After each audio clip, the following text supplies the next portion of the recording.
Hello, I'm the Movie Geek, and this is my most anticipated movies of 2017. Now I say anticipated, but I will state that I won't be looking forward to some of these films. I'll go through each month and focus on some of the more well-known films that will be released that month.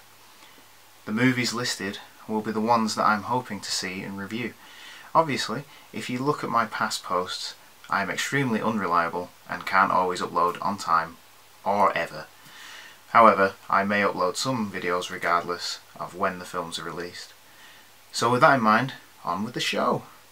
January. There are a number of films being released this month, including Underworld, Blood Wars, Monster Trucks and Split, to name a few. But I'm only going to focus on a couple of them. I don't want to watch Underworld because I dislike the original. I don't even know how many there are anymore. I might watch Monster Trucks just because I have two young kids who might want to go and see this. I don't. Split intrigues me. I think the trailer pretty much gives the whole story away, including the Shyamalan twist. I won't say it here, as if I do a video on this, I'll do it in a pre-review, part of the video. I'm aware that it's already been released in some places, but I like to watch the movies in the cinema. I will also be watching and reviewing Resident Evil: The Final Chapter. I'm not anticipating this film or even looking forward to it. Hell, I didn't realise they were still making them. But I have seen them all, unlike Underworld, and vaguely remember what happened in most of them. Also, I want to try and get at least 2 or 3 reviews out a month, be it in film or TV. One film in January that I have reviewed was Assassin's Creed. Now, I know this was released last year in the US, but it came out here in January the 1st, so it fell into this month for me. You can watch my review now on YouTube channel, The Ultimate Movie Geek, or on my Facebook page, at The Ultimate Movie Geek. February. The month of love, or so the shops and supermarkets lead us to believe. It sees the fair few films being released, but not many to catch my eye. However, we have to follow up to the Ring films. Rings. I didn't realise there was a second one until researching for the February release. If I review this, I may go back and watch the first 2, but we'll have to see. I saw the trailer for Space Between Us and The Cure for Wellness, and these 2 films look like they could be quite interesting and entertaining. But again, we'll have to see what happens, because between those 2 releases we have the Lego Batman movie, which is already on my list of reviews as well as my kids want to see list. This month also sees the release of Great Wall, starring Matt Damon, John Wick 2 starring Keanu Reeves, but I haven't seen the first one, despite being told that it is good, and also 50 Shades Darker, which I really do not care about. I never saw the first one, I won't be reading the books, and I just don't care. March. Month 3. We begin the month with the highly anticipated Logan, a sequel to the Wolverine and X-Men Origins Wolverine. It is a sequel, despite many attempts by Fox to try and reset the X-Men universe with Deadpool and Days of Future Past. It will always be canon until Hugh Jackman leaves the franchise, or, well, until Marvel take it back. But that'll never happen. This is the last instalment with Hugh Jackman, so I'm expecting a passing of the torch, or an ultimate reset that will enable a recasting of the character. But we'll see, and we can talk about it during my review. T2. Not that T2. Yes, Trainspotting 2 will reunite Renton, Sick Boy, Spud and Begbie. I'm not too sure how I feel about this. The first was extremely visceral and brilliant. I just hope Danny Boyle can pull it off, bringing a 20+ year property back with the results of Force Awakens rather than Independence Day resurgence. But only time will tell. Kong, Skull Island was not on my list until the trailer dropped and it was penciled in. I am not a fan of King Kong. I find the story boring. I wouldn't have seen Peter Jackson's King Kong if not for it being a Peter Jackson film. But they have finally had the balls to move away from the well-tread, well-worn story and have a film that is set away from the original. I like the trailer. I think it sets up a competent and exciting action film without giving too much away. I love the poster, which tells us exactly when it's set, with its blatant homage to Apocalypse Now. I'm looking forward to this solely based on the advertising. And that is how advertising should be.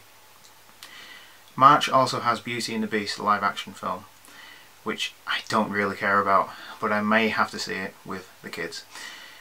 There's the Power Rangers movie, which I didn't realise was a Power Rangers movie when I saw the trailer. There's Boss Baby, which could be okay, but as a DreamWorks animated film, could be hit or miss. Then there's Ghost in the Shell, which is a live action film of the anime. I'll stop there as I know nothing about anime. My mate knows more. He's called Vodders and has a YouTube channel. Check him out. I may suggest that me and him go and see this together so that he can help me to understand the links to the original source material. April. I will be going on honeymoon in April, and looking at the film list of releases, it doesn't look like there's much going on, so there may be a gap where it is different films being reviewed. It depends. There's nothing that jumps out at me. There's Smurfs, there's Fate of the Furious. I don't like any of those films. Smurfs may be due to a kid-led trip. There's nothing else interesting in that month. There's only one film that might be interesting, and that's The Lost City of Zed, or Z. It might be interesting, but until I can get a closer look, that's all for April.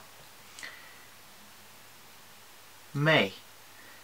May, the best month of the year, bar December of course. Not because of the movies, but because I was born in this month.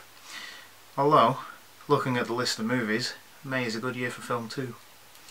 We have the release of the highly anticipated Guardians of the Galaxy Volume 2, which if the trailer is anything to go by, will be amazing.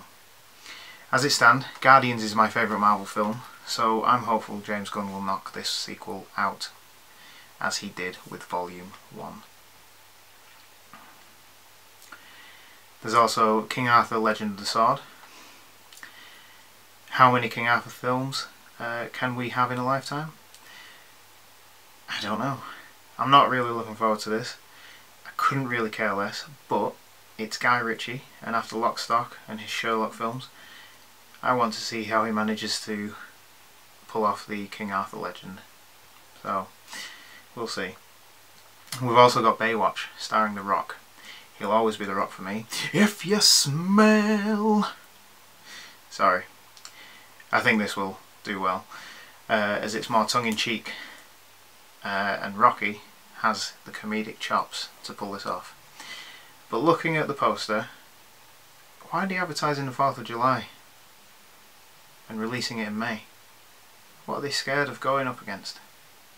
We'll have to see when we get to July. We've also got this highly anticipated film, Pirates of the Caribbean, another paycheck for Johnny Depp. Sorry, I mean Dead Men Tell No Tales. Sigh. This one is the one I'm waiting for. Not that trash pirate, but Alien Covenant. I enjoyed Prometheus. It's a shame they seem to have completely paved over the potential sequel they could have made and just restarted a prequel series of films. I know it is supposed to be a prequel, 2 steps away from Alien, and a sequel to Prometheus, but my speculation is that Shaw will appear in recorded logs somewhere in the film, and it will be shown that she died some time ago. However, I have a lot of faith that Ridley Scott will be able to pull off another horror film in space. I hope this will be good, and I will be at the front of the queue to see this. June. Now the summer begins, and with it comes blockbusters. Not Bob Holness and his blockbusters, but these blockbusters. Wonder Woman. I am one of the few who actually enjoy the DCEU. I see it has many flaws and does need a course correct for critical love, but I like them. I enjoy them and have rewatched all of the films. It took me some time to see Suicide Squad, and despite it being a run-of-the-mill hero story, yes, I said hero because my one criticism of that film was that they needed to do more to show that they were the bad guys, rather than just saying, we're the bad guys. I will be there at midnight on the release day to watch Wonder Woman, DC's first female superhero. No, the first female-led superhero film in modern day. It should be good. I'm looking forward to it. I think it will be head and shoulders above Batman v Superman and Suicide Squad, and I feel this should hopefully reignite the DCEU audience enthusiasm and give Warner Brothers some much needed confidence in another character from other than Batman. We've also got the reboot of The Mummy and the beginning of the Universal Monster Universe. What would that be? UMEU? Universal Monster Extended Universe? I hope it is, because then we can call it EMU. Anyway, the trailer looked great. I like that they appear to be killing Tom Cruise's character off at the beginning and bringing him back due to mummy magic. Are they setting him up to be a character that can't die? Is there a monster who can't die? Could he potentially be a Dorian Gray character?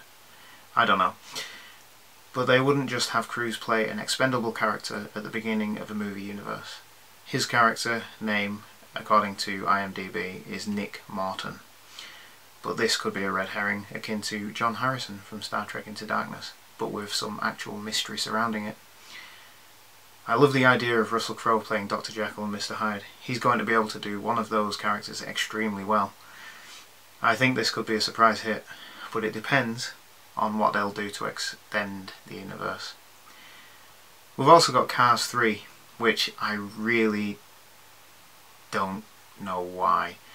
I didn't like the first one, I hated the second one, and I just think they should just leave it alone.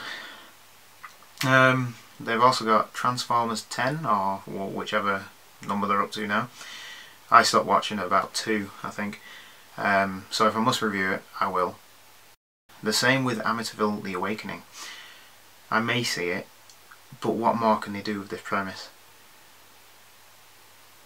Then we get Despicable Me 3. I have enjoyed the first two, and the Minions is watchable, but I think this will be another kid-led cinema trip for me. I'm not going to go out of my way to see it. So that was my list of most anticipated movies for the first 6 months of 2017. We shall see how it pans out. Some will be reviewed, some will be left at the wayside.